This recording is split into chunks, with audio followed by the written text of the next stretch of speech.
Oh, it just finished. Great. Hey, everybody. Hi, everyone, and welcome to Terminus Live once again.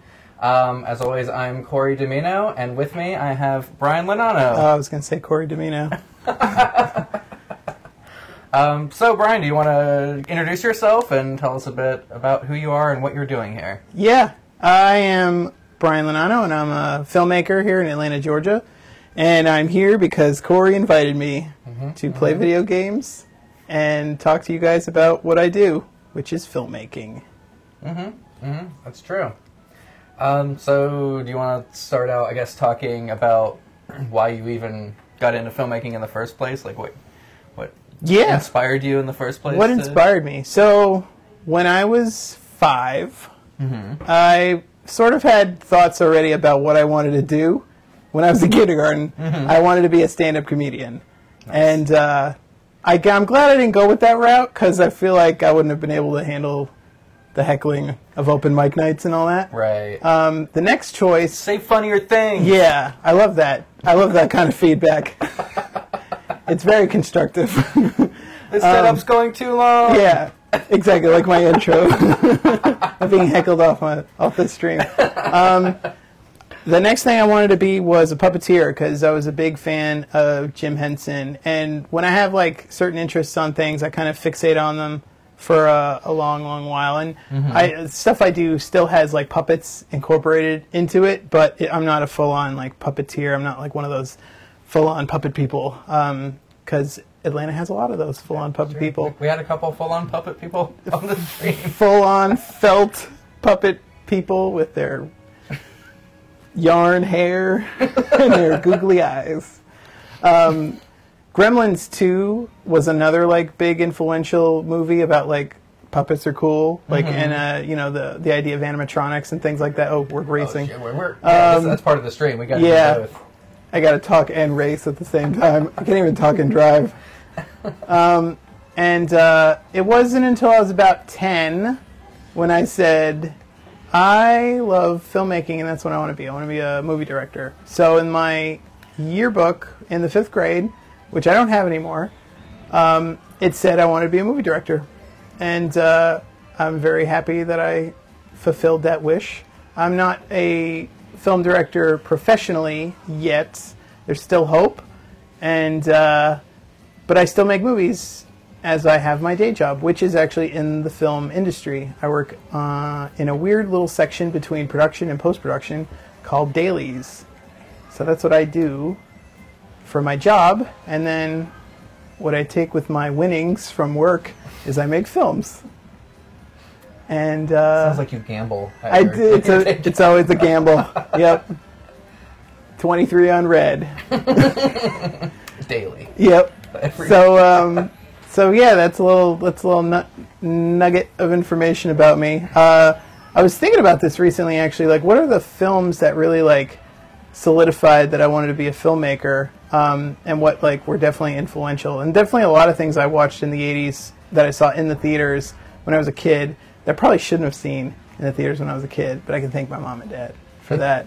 I was talking to them recently, and the first movie I ever saw in the theaters was Spaceballs in 1987. And I thought it was Bambi, because that's every kid's first movie is Bambi, which is equally devastating as... I thought you meant your parents told you it was Bambi. But oh, no. I totally remember that it was Spaceballs, because I actually remember being freaked out at the end when the thing comes out of John Hurt's chest, because I had no reference of like what Alien was. I was like, oh my god, that's awful. But of course, I was like a huge Star Wars fan as a kid, so I enjoyed all the references and the merchandising part, and you know, the Dink Dinks, those guys, yeah. And so I also saw things like Who Framed Roger Rabbit when I was a kid, and that was also kind of slightly traumatizing at the end with Judge Doom, with the eyes. I guess that was kind of for kids, but kind of not. It wasn't. Yeah, it sort of. I definitely had like a kid's storybook version of the movie. Yeah. And they marketed it to kids. There were Happy Meals, and there was like, you know, all kinds of shit like that to promote, and also like the little short films that played before, like Dick Tracy and Honey I Shrunk the Kids and stuff like that. So You know, they definitely were aiming it towards kids. And also, like, movies like Pee-wee's Big Adventure.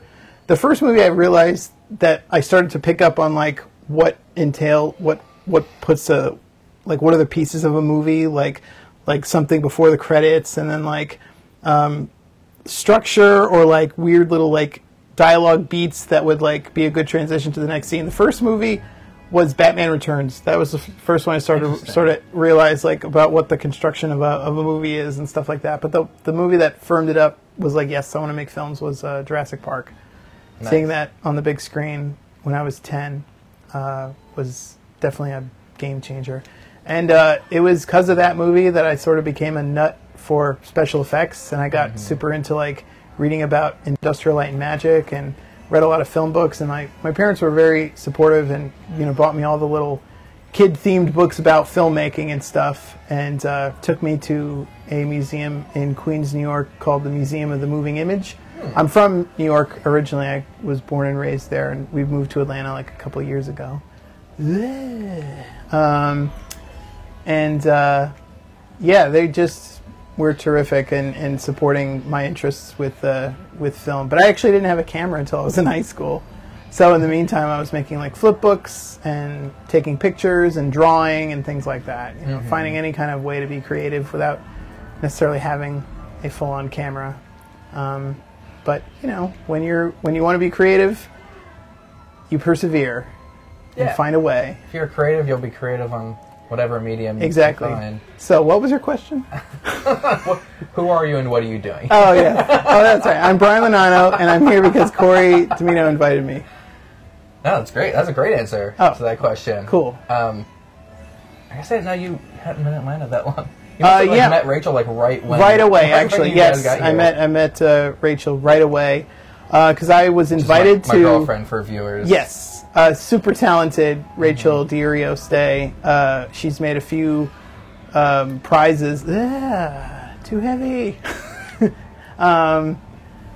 Yeah, she made the titular crow totem and crow hands, and also made a few prizes that were used to offer donors for a couple of my crowdsource campaigns for some of my more recent films. But yes, we met in 2012, and which is my favorite John Cusack film. No, it's not. I was going to say, really? It is not. Out of all the John Cusack films? Yeah, better than High Fidelity and Grosse Pointe Blank was 2012. I was invited by SIFA to do this, like, workshop thing about, like, using, like, puppets and cloud tank effects and stuff like that. It actually had nothing to do with animation, but I was invited to do it anyway. And that's where I met Rachel, and we just struck up a friendship, and I was just like, we should be friends. Not even like, you know how people have to be, like, all cool about, like, maybe we'll hang out sometime. I was just like, no, we should be friends, Rachel. And she said, yeah. That's kind of how introverts, I think, have to make friends. Yeah. Because you just have to, like, declare it. Yep. It was a declaration of friendship. And, we've been friends ever since. And through her, I got to meet this lucky guy over here. And because I was on tour with CMF when you guys actually met. That's right. I knew you in stories before. The tales were told. Tale as old as time. And yeah, so we've been in Atlanta now 5 years, a little over 5 years. Yeah, because it coincides with my wife and I getting married, because we also got married in 2012. Ah, okay. Yeah, we actually got married on December 21st, 2012, which is the proposed end of the world. Hey, yeah, just for you, eh? That's right. Yeah, we intended it to be that way. Nice. And yeah, we just did a thing, went to the courthouse, and got married. It's good. Good times. Love you, honey. She's homesick right now, so she couldn't be here to hang out. Yeah, she's been working hard. Well, she's welcome to come and join us anytime. She doesn't have to just come with you. She can. That's true. We're not tied at the hip. So we are independent people. She go by Tori then? She does, yeah. Tori, you're more than welcome to come on anytime. Hope she's watching. Otherwise, this is awkward. Yeah. We're just inviting any Tori to come now. Anyone in the Atlanta area named Tori, come on. Let's do it. It's just a crowd of Tories outside. What do you call like a group of Tories? Kind of like it's a geese. Like a murder of Tories. A murder of Tories. Yeah, definitely. Let's keep going through these different cups here. Yeah, let's get some more cups. Mind if we bump it up to 150? Yes. All right. So I can't be King Boo anymore. He sucks. I'm going to be Ludwig. But I want to change my car. Okay. What else you got? So, let's see. You said you were on your 11th short film? Yes. Why not? So what was your first short film? First short film was a hardcore music video called Casket Climber Insect God. And that was my first film that I made outside of school. And you can actually watch that on YouTube. And it's just this weird little 2.5-minute hardcore music video. And it's got puppets in it, of course. But they're like stick puppets and a little bit of claymation. But they had this drawing, the band had this drawing, and it was like a guy in a black suit with like just giant teeth for his head. So I like took that and like adapted it into like a stick puppet. So like he had like his, and it was a little like Terrence and Phillip where the top jaw was totally disconnected from the rest of the body. So he'd just flap his arms, and he would be like flapping his mouth and screaming the lyrics and stuff. So I believe your wife said I love you too. Or else you have an admirer. It's a CD Spark. Yep, that's my wife. Love you too, honey. So Casket Climber Insect God, made that in 2005, and that was the first short film I made outside of film school. My thesis film was a movie called Robot, which was like a half hour and had like a mad scientist and a robot and a punker and stuff like that. So that one is not on YouTube. That one I keep for myself because it's a student film. And then so that was film number 1, and film number 11 is BFF Girls. Mm-hmm. Which just had its premiere, right? Yes, just world premiered at the Boston Underground Film Festival, and I heard it played really well. I wish I could have gone, but we have a couple of screenings this weekend. One is at the Chattanooga Film Fest, which is only a couple hours away from our fair city here, and we also have the Florida Film Festival, which I'm sad that I won't be going to because I've been there like 4 times, and it's always a fun time. And we always get to play in the Midnight Shorts program, which is such a party because everybody gets liquored up and it totally plays at midnight, and it's just filled with the weirdest films you could ever imagine, and it's always so inspiring, insane, and fun rolled into one. So whenever I make a film and it always winds up in something like the Midnight Block or the WTF Shorts block, I'm very, very excited because you're just going to get a bunch of weirdo shit that is going to be great. So, but Chattanooga and Florida have been great festivals to attend. I've been to both of them before, and they're great. And they treat their filmmakers so well, and they have great selections. And I'm sad I can't go to all of them. But we'll be going to Chattanooga, and a bunch of the cast and crew is actually going as well, so it's going to be a big to-do. Oh, nice. I'm very excited, yeah. And I'm just excited to see it on a big screen, because I haven't seen it yet on a big screen. Not even this big screen. Oh, really? Yeah, not even a screen this size yet. So I'm very excited. And we're in some interesting company. There's a lot of different weird movies that are playing with it. So, and that's Thursday and Friday. And then on Saturday, we're in Florida. Nice.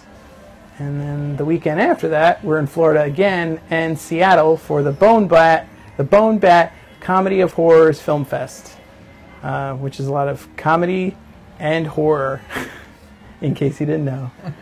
And they've played my stuff before as well. They have a podcast called The Bone Bat Show, and they announced their selections the other day, and they talk about each of the filmmakers. And one of the guys said about me, he's like, I don't know if I want to meet Brian, because his films are all weird, and I don't know if I want to meet that guy. He's a weird guy.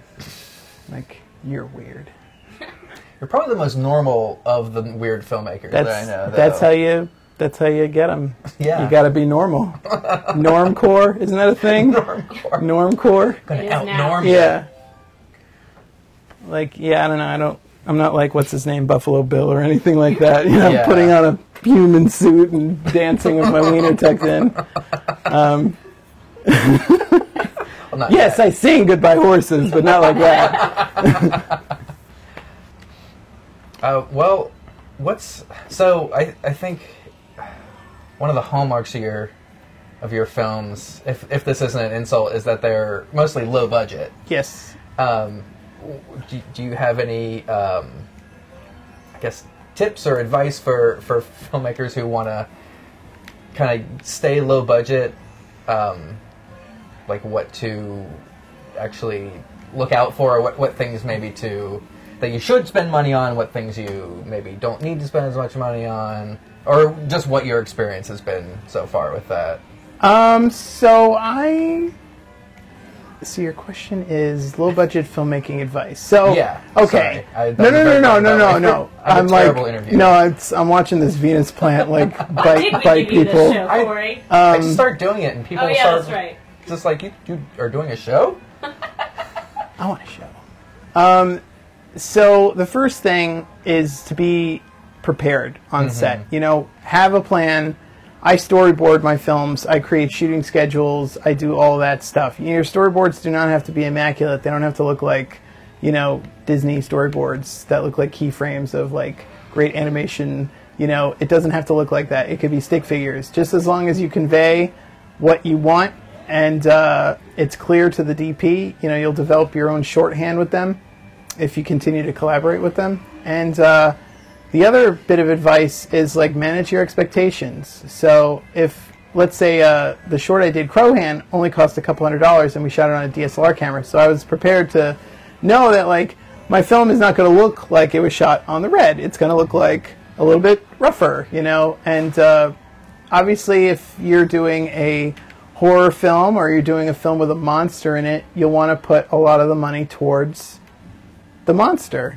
Or if you want to shoot Barry Lyndon or something like that, you might want to put your money towards costumes and location and stuff like that. So, you know, BFF Girls kind of had a lot of different pieces that needed, you know, budget. Like we needed to have like really good costumes, so a big chunk of the budget was put towards that. We also needed like it to be put towards like the makeup effects and like a puppet that's used, and you know, we shot on a better camera, so you got to put some money aside if you want to shoot on a really good camera.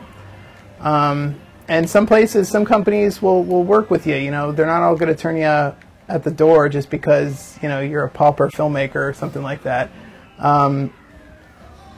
So, yeah, that's what I would say, is to definitely manage your expectations and realize that, like, whatever you're making is not going to look like 2001: A Space Odyssey or The Shining. It's going to look, you know, like more like a Herschel Gordon Lewis movie. You know, and if like, you should own it.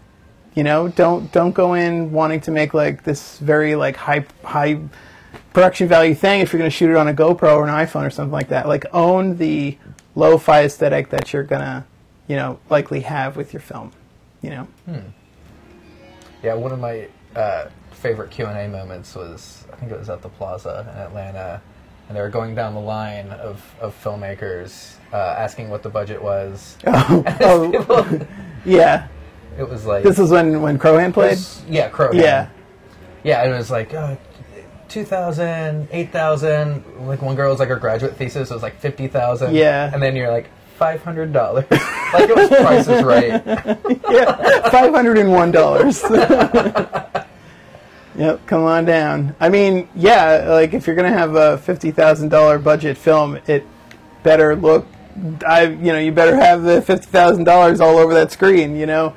It can't go towards, like, stuff that's not going to be in the movie. You know, my friend Blake takes a lot of lessons from that Lloyd Kaufman book. I love was that. it Make Your Own Damn Movie? Yeah, that was the book that kind of got me into filmmaking. Yeah. Like, really inspired me, like, oh yeah, shit, I can just do that because if this jerkwad can make Yeah, I mean, there's so many filmmakers, you know, it's inspiring to see, like, what filmmakers make with, like, very little money or just some innovative, like, thinking like, you know, you watch. I haven't seen this one in a long time, but El Mariachi. I mean, you know, you have scenes where like you have bad guys running down the street. It's the same street.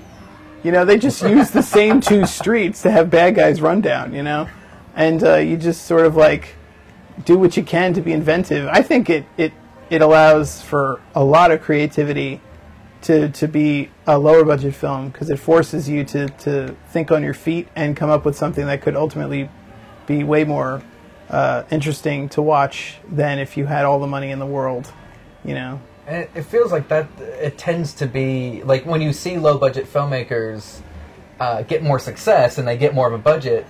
There tends to be this thing of like they're just not as creative. The movies aren't necessarily as engaging as they were when they didn't have a lot of money. Whether that's because they, you know, as you get older, maybe you don't get as creative, or you rest on your laurels, or maybe it's something about having no money that there could be some of that, you know, like resting on your laurels. I can definitely, you know, see happening. Was there a movie in particular that you were thinking about? Well, I mean, let's see. I guess in the case of like, I guess Robert Rodriguez isn't like a great example, but let's see. I guess like George Lucas would be a good example of like, you know, that's the classic of like he had too much control after a while. And the thing was like he didn't have anybody to tell him no, don't do that or something, you know, because like he had Gary Kurtz on those first couple of Star Wars films, but on the prequels nobody was telling him, you know what, this might be a bad idea. Jar Jar's the key. Yeah, he's the key to this all. Yeah, it's good to have somebody to tell you, like, no, that's a bad idea, don't do that, you know. And Tori's actually a terrific sounding board on ideas and showing her cuts and stuff like that. So I remember showing her cuts of Crowhand and saying, like, this, you know, isn't quite working. You might have to get another shot so that way it ties it together and stuff like that. So, you know, you got to do what you got to do. But sometimes you don't have those sort of, like, ability to go back and shoot something.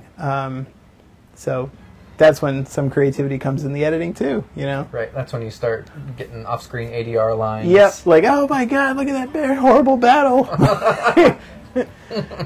That horrible off-screen battle. But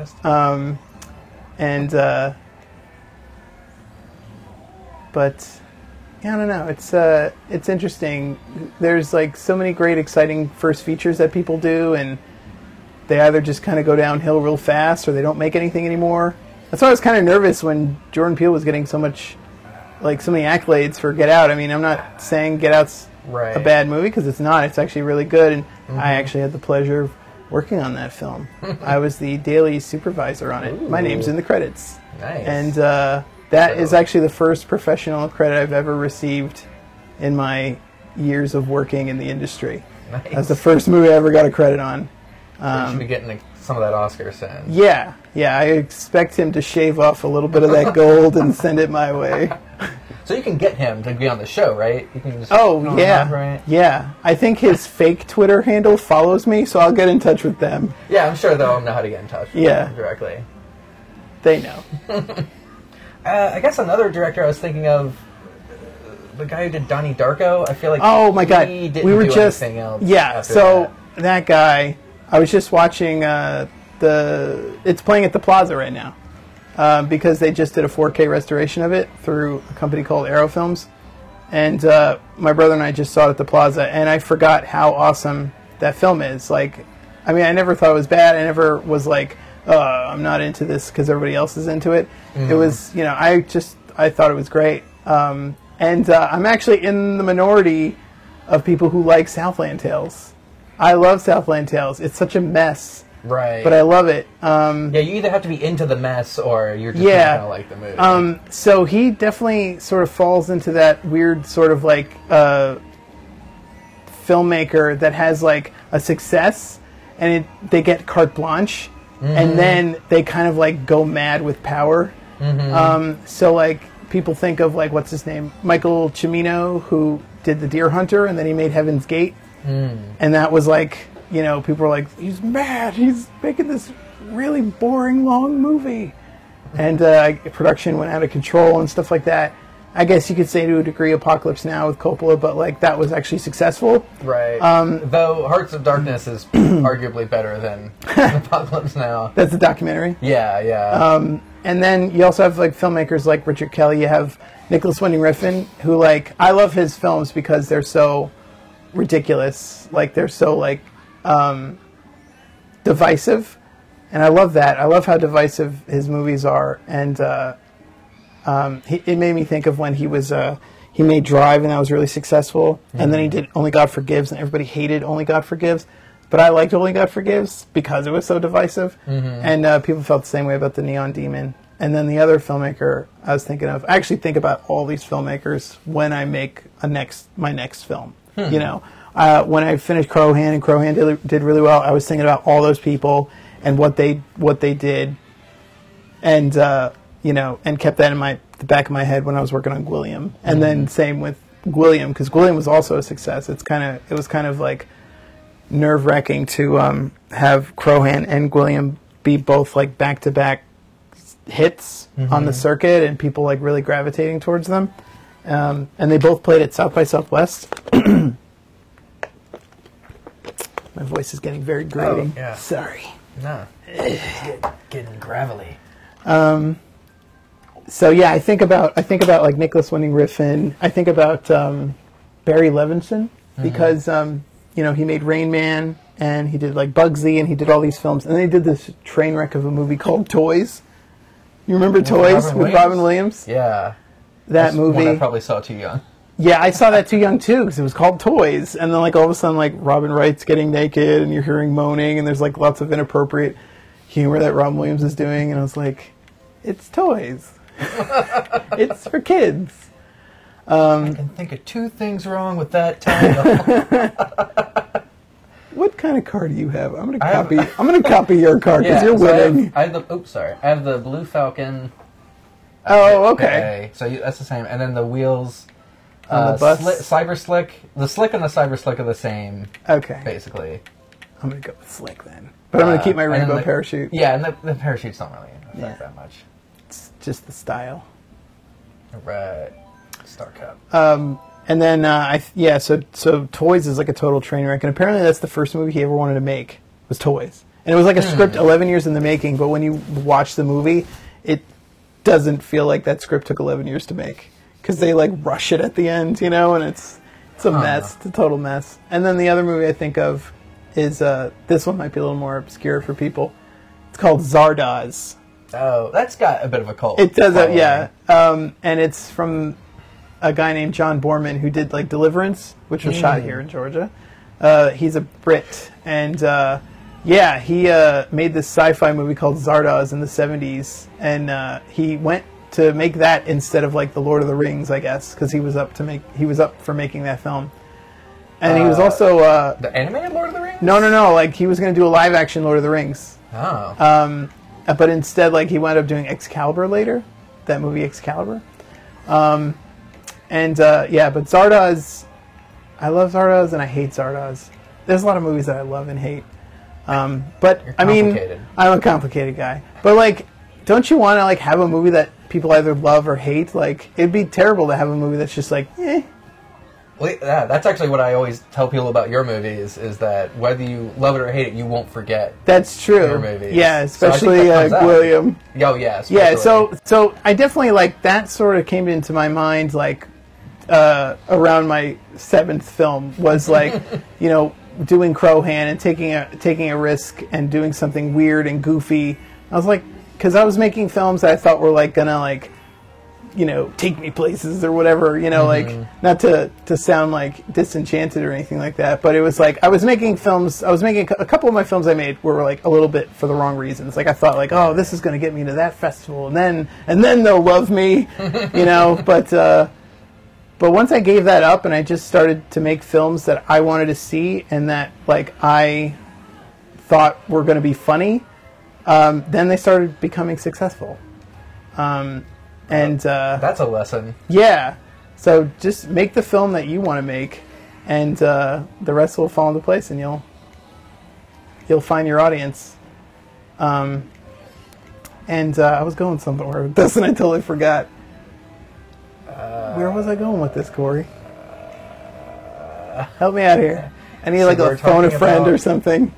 Let's see. We were talking about directors that flame out too early. Yeah. Or like just make a mistake, you know? Yeah. And don't have that like crazy like I can do whatever kind of movie I want, and then it's a piece of shit. Right.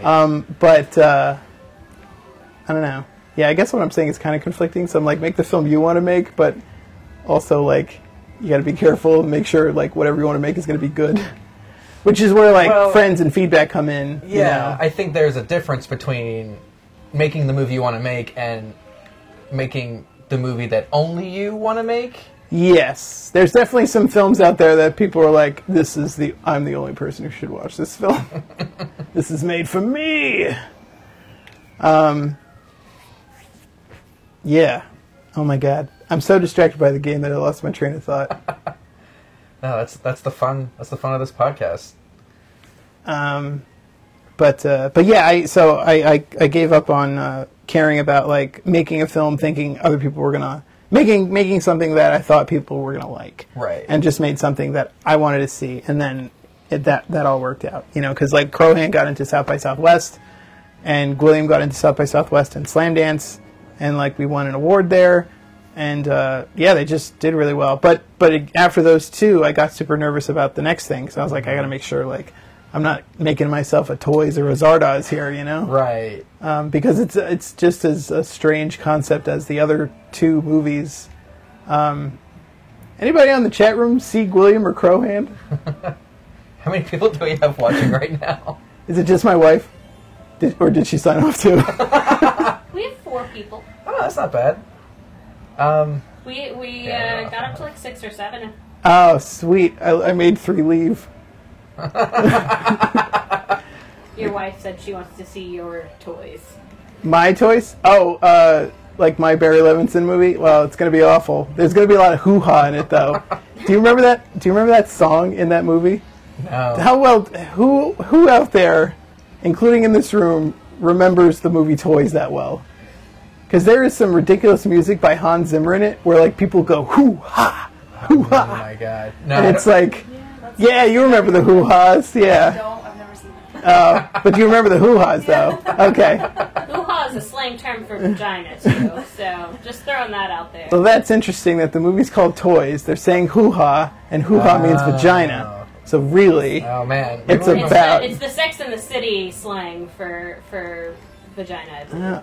I don't think they invented it, though. No, but I'm saying it's that branding of... Gotcha. Do you think there's fan fiction of Sex and the City and Toys out there? Now that we've named it, I think there will be, if there's not already. It's called... It's like... 34. Yeah, 34. Rule 34. Mm-hmm. If it exists, there's porn of it. Yeah. Yep. So... You got a Rule 34 story? No, there's... I don't know. I don't think there's any Rule 34 yet of Gwilliam or Crohan or anything like that. But God... I mean... Well, with Gwilliam is its own Rule 34 thing. Yeah, if you did Rule 34 of Gwilliam, it would just be them having a nice, like, having tea or something. Yeah, you know, it's funny. I joked about, like, if I ever did a feature of Gwilliam, like, because the movie is about a guy who gets out of jail and is looking for, like, a good time. And he finds himself in this alleyway and is greeted by a goblin who gives him the best blowjob in the world. And at first he's repulsed by it because he can't believe this goblin's blowing him. And then he never forgets, and he gets his number and he calls him, and that's how it ends. So it's left open-ended, like they could strike up a romance together. And I joked that if we did a feature, it would just be like blue is the warmest color, but between a middle-aged man and a goblin. With very grotesque goblin-on-man sex scenes. I think you had also mentioned doing a Pretty Woman version of it, Yes, too. that's right, a Pretty Woman version. And then someone else suggested, like, Fatal Attraction. Like, William, like, starts stalking him and ruining his life. Boiling his rabbits and stuff. That almost sounds like that's where you would go with that. Yeah. So, I don't know, the possibility... There's at least three kind of possibilities. You just gotta make, like, your red, white, blue series of yes, Williams, different tones. Oh, that's a great idea. Yeah, my 3 colors trilogy. My 3 fluids trilogy. Well, you're like halfway through that already. Yeah. It's becoming like a saga or a quadrilogy.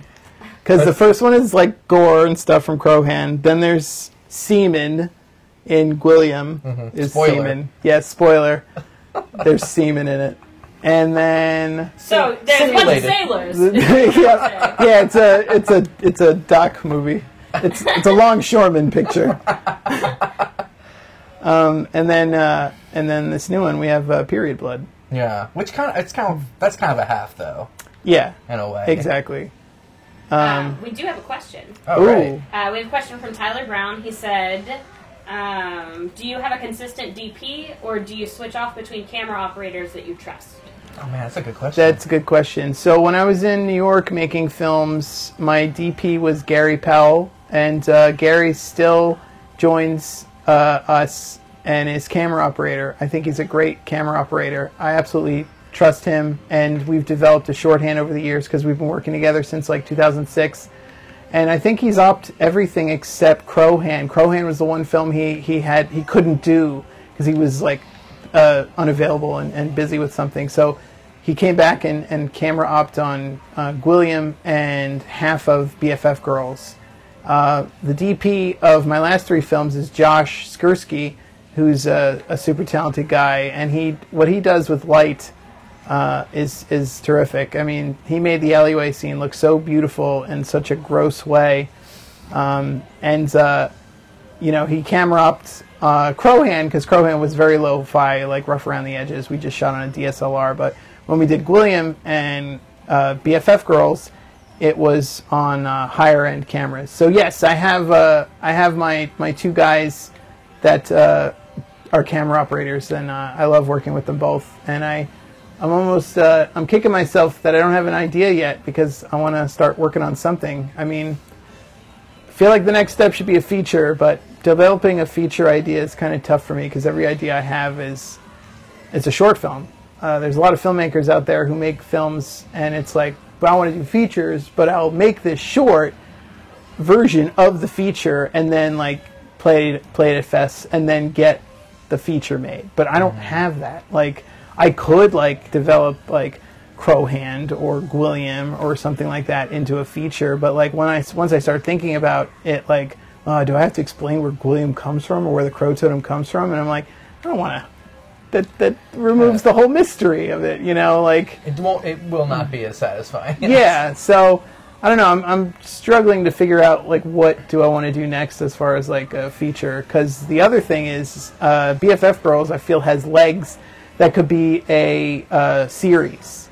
Because the way the short is structured, it's like an episode of like Sailor Moon or Power Rangers that's basically plucked out of the middle of the season. And we could totally do more adventures with the girls. And, this particular one is about these 3 girls who have superpowers where they can actually transform into Japanese girls, Japanese superheroes, and battle monsters. And in this particular adventure, one of them gets their period for the first time, and they have to battle a tampon monster called Auntie Flo. So we have like a little teaser at the end of the movie that sort of implies like, on the next adventure, one of the girls doesn't want to eat because she thinks she's fat and stuff like that. So the bad guy uses that to his advantage and like summons this Japanese monster, which is called like a Goshidakuro or something like that. It's basically it's a real thing from Japanese folklore. It's called the starving skeleton, and it's made of people who died from starvation. So it's like I tied it in with like, it's made of bones of girls who have like who don't eat and stuff. So, but we'd have a lot of like plots that revolve around like things that poor girls have to go through when they grow up. Kind of an adolescent story. I mean, yeah, it is kind of interesting to have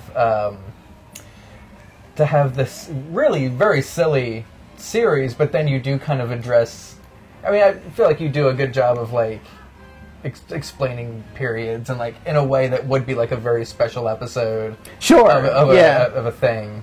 we never, when we made the film, we never intended to like make fun of periods or make them out to be like gross and something like to be like ashamed of or anything like that. Because like I live with somebody who gets them, and I'm used to them now. And it's weird that like they're still sort of like taboo in films. Like people are like, I don't want to talk about that. But it's like, the body does a lot of weird things. So this is just another one of those things, but only half of the population has to deal with it. And it sounds like it sucks. Yeah. And I can confirm. Yeah. I heard that it sucks. Yes. So what do you know about So the movie was sort of like a way for me to like empathize, and when people say like, I'm bleeding and I'm in pain, like I had like things happen in the movie that like sort of exaggerate those kinds of things, but it was just me trying to like empathize with ladies. Tori said, "Spoiler alert, can confirm." Good one. Well, honestly, like as a woman, I appreciate the more it's talked about because it becomes less taboo. The more people like acknowledge that it happens. Yeah.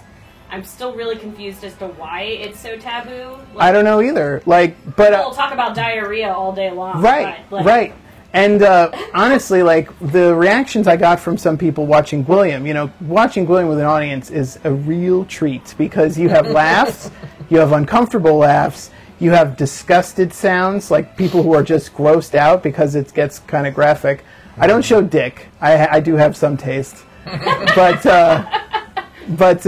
there's definitely like some semen shots. There's definitely like if I showed penis in it, that wouldn't be the worst. I actually show far worse things. Like, but I really enjoyed the reactions that I got watching that film. So I wanted to continue to sort of challenge the audience with something. So we definitely have a couple of scenes that some people may find uncomfortable, including my mom, who totally saw the movie. She's like, I liked it, but it's really bloody, Brian. It's like, yeah, I know. It's kind of the idea. Wait, which movie? Yeah, Really? BFF Girls. Oh, BFF Girls. She's seen them all. Okay. My dad won't. I won't show my dad, but I'll show my mom. Blair, when we had Blair Bathory on, she talked about like showing her mom her films and stuff. So Yeah. that's an interesting thing as an artist when you make really weird Yeah. stuff that kind of challenges the status quo. Yeah, it's fun. I don't know. Like it's fun to take more risks. Crowhand wasn't like a huge risk, other than it was such a stupid idea. Right. But it was a funny idea and it made us laugh. So we then upped the ante and took a risk in making this really gross love story between a man and a goblin. And then we upped the ante even more with Beautiful love story. It's a beautifully disgusting love story. Which that has to name drop a little. It's William Tukarski. Yep. Let's get his name From wrong. Too Many Cooks. Too Many Cooks. Yeah, he And is the others. star. He is the object of William's desire. He Or does vice very Also, well. versa. and didn't he, was it Jumanji? Yes. Was he in the new- Yeah. He's the pound cake guy from the Jumanji movie. Oh, okay. I haven't seen the new one. Well, I yet. didn't see it either. I saw the trailer, but he says pound cake in it. And I was like, he's in the trailer. That guy got sucked off by a goblin in my film. You're welcome. You want to switch to Splatoon? Yes. And try it out? Yes. So, try to keep talking while I'm doing Was this. it Tyler who asked that question about the DP? Yes, Was he's he- an aspiring DP. Oh, okay. Was he satisfied with my answer? There was no Yes. follow-up, so Okay. yes. Good. Either he was completely disgusted by the Yeah. answer and refused He's to at work, comment so. after. Oh, okay. Yeah, so he had to mute the conversation. And then this guy gets sucked off by a goblin. Oh, welcome to Kinko's. Honestly, we talked about weirder things here. Oh, yeah. I mean, we can get weirder if you guys want. I mean, you do you. Or here, actually, Aw. this one. But yeah, William Tukarski was kind of the gatekeeper in wanting to like get more talents, like notable talents, involved with the production. So actually, our new film has features voice acting by three people who are in the genre film scene right now, and one is a little more famous in the cartoon world. scene. So we have voices of Dana Snyder. Mm-hmm. Do you need to? Yeah. I'll Okay. set this up for you. We have Dana Snyder, who's Master Shake in Aqua Teen, and he's the alchemist in the Venture Brothers, and a bunch of other things. He's a voice in the film. And we also have Lawrence R. Harvey, who is in the Human Centipede 2. Okay. Yeah. He's the Did voice. not see the follow-up. Yeah, I only saw the first one with my wife and her mother. Wait, Yes. did you know what you were getting into? We all knew. Well, her mother didn't, but we knew. And then we have Michael St. Michaels, who is most recently starring in the gross-out film The Greasy Strangler. Ooh. Yeah, that movie is amazing. If you want to get gross, if you want to feel gross and need to take a shower after a movie, that's the one. That's the one to watch. It's actually one of my favorite movies of recent years. I think it came out like in 2016. It was on the same circuits with William.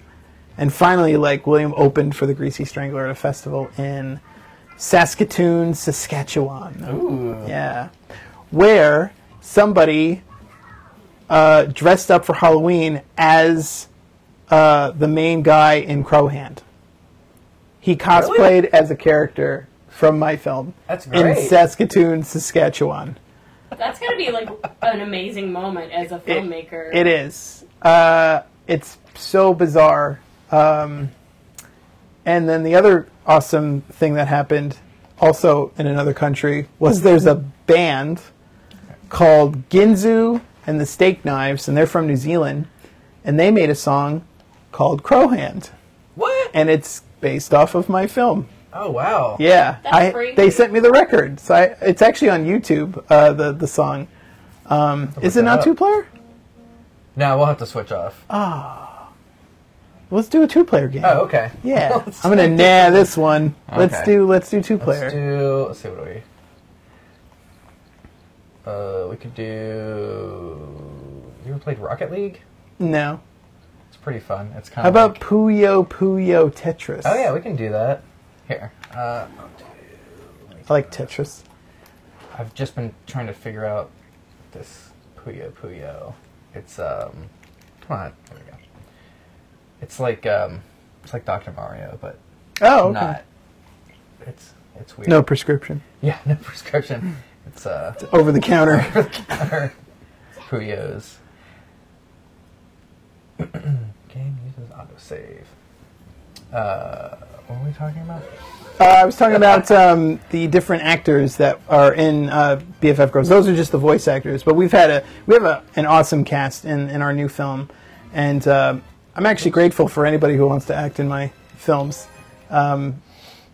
because I don't audition anybody. Mm-hmm. I just write to them, or they come recommended to me from like Blake or somebody, and then I just meet with them for coffee and like just talk to them about the movie and show them the script. Sometimes they read the script in front of me. Like that's how I got William. I'm sorry. No, it's okay. What am I doing? I was trying to get this one as the... Here, let's... Okay. So William and I had coffee, and I gave him the script, and he read it, and he's like, yeah, I'll do it. And no questions asked, like, even though, like, the stuff was in there about, like, blowjob, goblin, stuff like that. And he was on board, and he was a real sport to work with. And anybody who gets doused in blood or is forced to do anything bizarre in my films, I'm very grateful. Like Jason Vale, who's the lead guy in Crowhand, and Caitlin, who's in Crowhand, as well as Lawrence Sickman, who is, I'm going to go with this guy, Dr. Bear. And then, Lawrence we covered in blood in this one. He's dressed up like an ice cream man. Oh, okay. Because, he's Fabuloso Doom. He's like this, like, beautiful looking man with a cape and a metal breastplate and long hair. And he does a great job in that. Yes, I was gonna say, he is fabulous. Really owns that. Yes, and I met him for coffee, and he was like a little nervous about like the part because he wasn't sure like if he was like if it was something he was used to, but he owned it. Like that was the great thing was like he owned it, and I'm so grateful to have been there when he was just killing it, especially when we doused him in blood. I remember like the dailies. He's just yelling like, "Oh yeah, I'm thirsty for period blood," because the bad guy drinks period blood, thinking that that is what will make him stay beautiful forever, and his magical mirror is like telling him, you don't have to drink it. You can bathe in it or something. Why do you want to drink it? And he's like, don't question me. So he's just committed, just like Lawrence is. But yeah, we have a great cast. All the girls who are in it, starting with like Allison Mayer and Jessica Shipp and Sydney Thomas. They play all the American dorky girls. And then we have Marilyn Chung, Jessica Nam, and Carol Ann Utley, who play all the superhero BFF girls. And everybody just did a great job.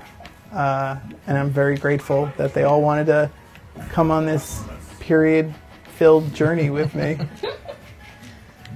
I screwed that up.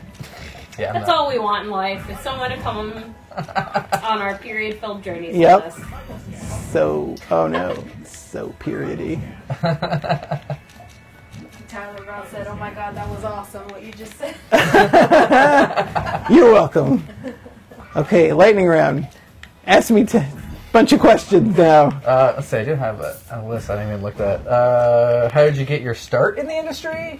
Okay, in the industry, like job? Whichever. Okay, well, job was, my first job was at, yeah, whatever. Whatever, it's fine. I don't care. I'm not even listening. I'm going to crush you in Puyo. Yeah. You gonna crush my Puyo? Crush some Puyo. That sounds so, like... How so? You're gonna go, like, bar hopping and crush some Puyo or something. So, start in the business. Well, the first job I ever had outside of school was... I was at a cable news network, and I was a teleprompter operator. And then I told them, like, I was interested in editing. And then I just started being, like, an assistant editor loading tapes, back when tapes were still a thing. Oh, shit. I'm getting fucked here. Yeah, I started working on this show called Geraldo at Large. If anybody out there remembers Geraldo Rivera. The Geraldo. The Geraldo. Nope, I just got Puyo'd. Look at him. He's like in shame. He's crying away from us. Well, it's a shameful thing. Don't look at me. Remember when Marge discovers her father is like a steward? Don't look at me, Daddy. And then she uncovers all this other traumatic stuff. I think I remember. Yeah. Wait, some more stuff's coming back. Oh, yes, it's all a rich tapestry. I love the propellers on the little toy plane just burst into flames. And they do like a North by Northwest. Yeah, this is what a cornfield looks like, honey. So yeah, that was my start, and then I left that job. So anyway, we did the requisite devolving into the Simpsons references.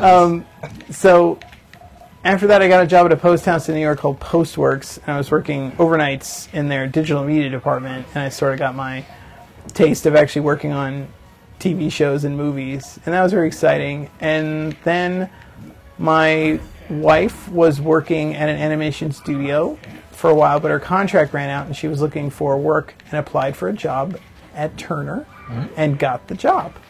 And we moved down here in 2012. And I was very grateful to have gotten a job within 2 weeks of my moving here at the post house. Yeah, I was like, I thought I was such an ass not working, but like, you know, and I was, yeah. I'll admit it. Yeah, and now I'm at a new company, and I'm a supervisor, so I get to boss people around. It's not as... I don't get to boss that many people around. But, yeah, boy can dream, huh? But yeah, that's how I got my start in the business. All right. Does that answer your question? Yes. And that concludes the lightning round. See, there was... It's a slow storm. What's the hardest lesson you've learned in the industry? War story. Hardest lesson I ever learned in the industry. Well, you know, I definitely worked at jobs where people yelled at you, you know, and I appreciate, in a way, I do appreciate when people will sort of like chew you out a little bit. Because you need to learn a little bit. You need to have a little bit of a tough lesson. How come every time I get a Tetris thing, nothing goes on your side? Why do I get all your Puyo carcasses? I have no idea how this game works. I don't know either. I'm just doing my thing over here. Get some blocks. And more. I think your blocks. I think the blocks are. I don't know. Pretending like you know. I have no idea. It's weighted weird. Oh, see, you're screwing me up though, because I can't make Puyo chains. I got a mountain of Puyo skulls beneath me. It's like the end of Poltergeist. We didn't. You moved the headstones, but you didn't move the bodies. I'm just my Tetris game is on a foundation of Puyo skulls. 1 hour. Wait, That's how long we've been going. Oh, I thought we have like. I thought for when you flashed that earlier. I'm sorry, Melissa.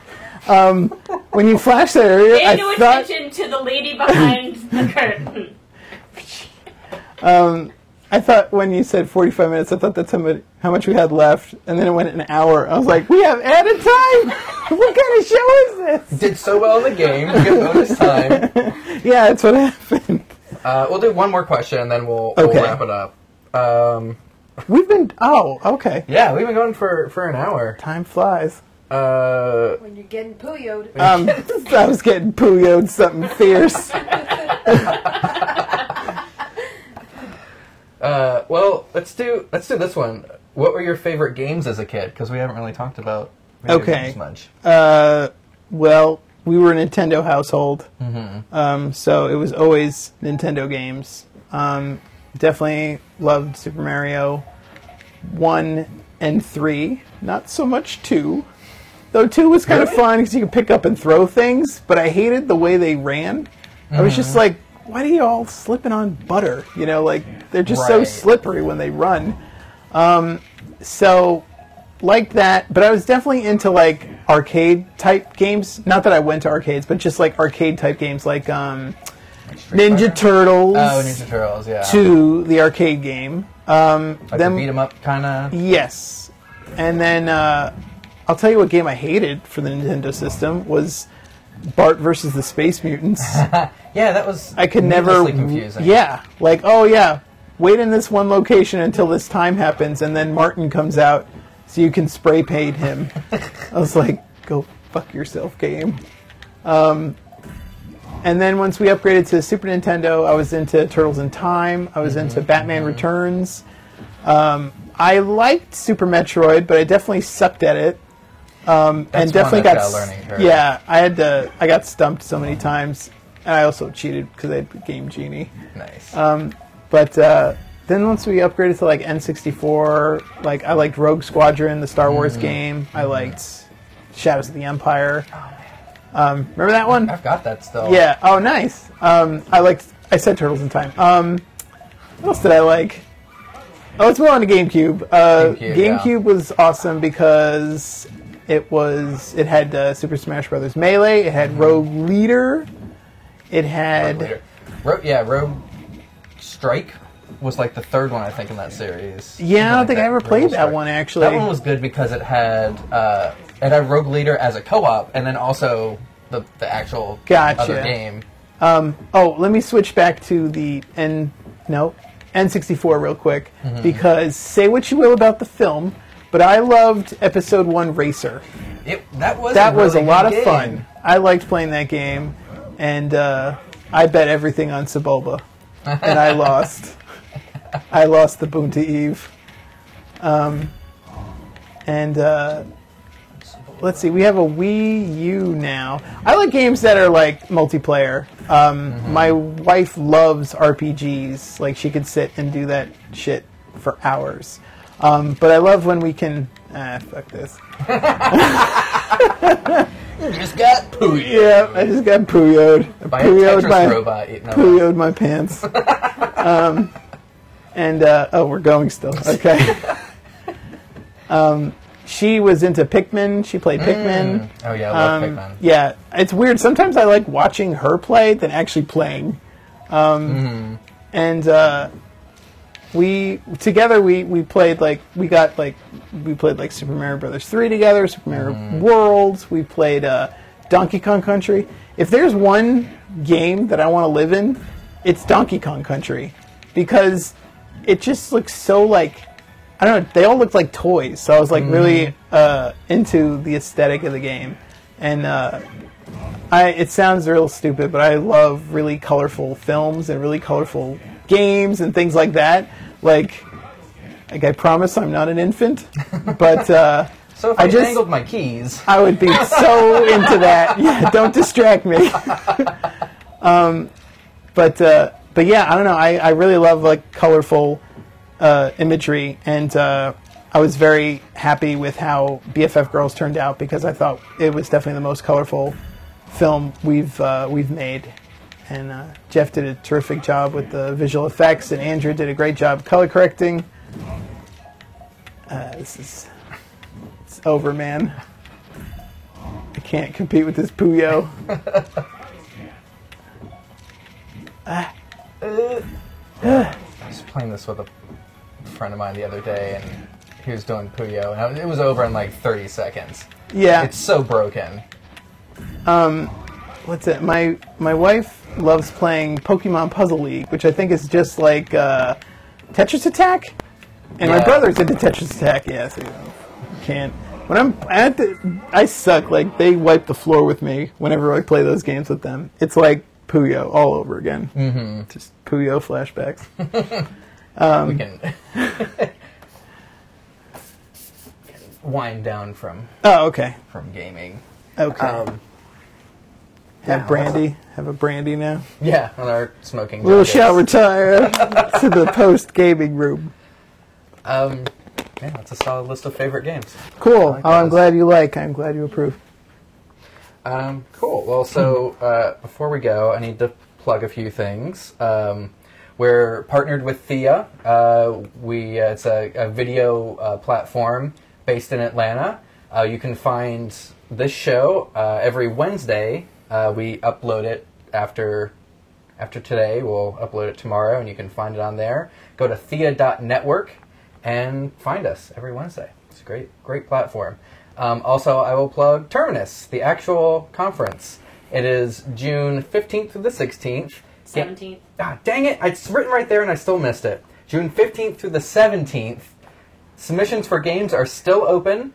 Badges are on sale now. Visit terminusevent.com for more details. Okay. When was it again? No one knows. No, it's June 15th.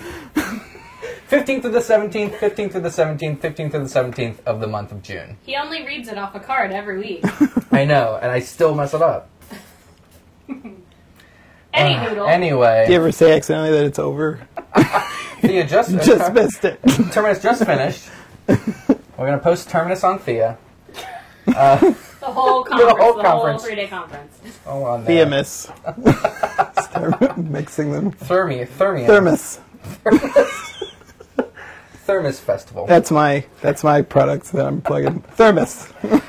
It keeps your coffee hot. Yeah. So, would you like to plug some things? I think you already kind of did, but yes, I'm gonna plug BFF Girls, which is you can follow us on Facebook and Twitter. It's BFF Girls Film at BFF Girls Film, and Facebook.com/BFF Girls Film. That's where you're going to find all the news on where it's screening. This weekend it's screening at Chattanooga at the Chattanooga Film Fest on April 5th and 6th. And it's playing at the Florida Film Festival on April 7th and 14th. And it's playing at the Boneback Comedy of Horrors Film Fest on April 14th. And then after that, we'll see. But we've been getting a lot of good press. And if you've seen the film at any of those festivals or at the Boston Underground Festival, let us know what you think by tweeting at us or writing on our Facebook page, or find me on Facebook, or find you on the street, or find me on the street. Yeah. And you have a hand. I'll have a thermos. I'll have a thermos, so you'll know it's me. Okay, good. Beware of imitators who don't have a thermos. Yeah. Are you Brian? Brain Splagano? Yeah. Yeah, no joke. There'll probably be someone named that out there with a thermos. All right. Well, we got We have to wrap it up. Oh, okay. Okay. Good night, everybody. Come back next week.